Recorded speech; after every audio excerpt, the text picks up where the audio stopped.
All right, on the back, we have something called radians. And radians are a little bit different than degrees. So with degrees, they're obviously like 100 degrees or 75 degrees, or we found this was 286 degrees. With radians, radians are written with pi's. So you'll see a lot of fractions like pi over 3 or pi over 4 or pi over 6.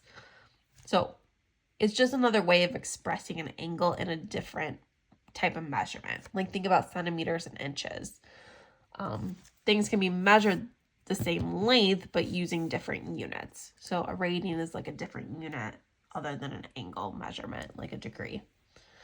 So we can find arc length using radians, and it actually is a little bit more simple. We're just timesing whatever our radians are times our radius.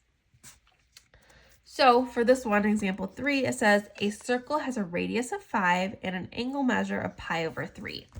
This pi over 3 is in radians. It says find the arc length, leave in terms of pi. So that means I want a pi in my final answer.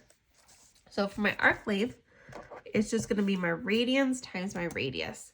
So my radians is pi over 3 times my radius is 5. And like I said, I like putting whole numbers over 1, especially when I have fractions. And I'm just going to multiply straight across. 5 times pi is 5 pi. 3 times 1 is 3. So I get 5 pi over 3, and that would be, it says leave in terms of pi, so that means I don't want a decimal. That would be my answer. So 5 pi over 3, we don't have a unit, so it would just be units.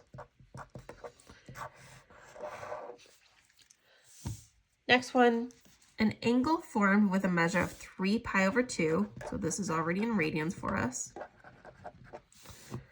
is in a circle with a radius of 10. Find the arc length, leave in terms of pi. So again, I'm going to do my radians, 3 pi over 2, times by my radius, which is 10. I like putting it over 1, and then just multiply straight across. 3 times 10 is 30 pi. 2 times 1 is 2. I can simplify the 30 over 2. 30 divided by 2 is just 15 pi. And that would be my arc length, 15 pi.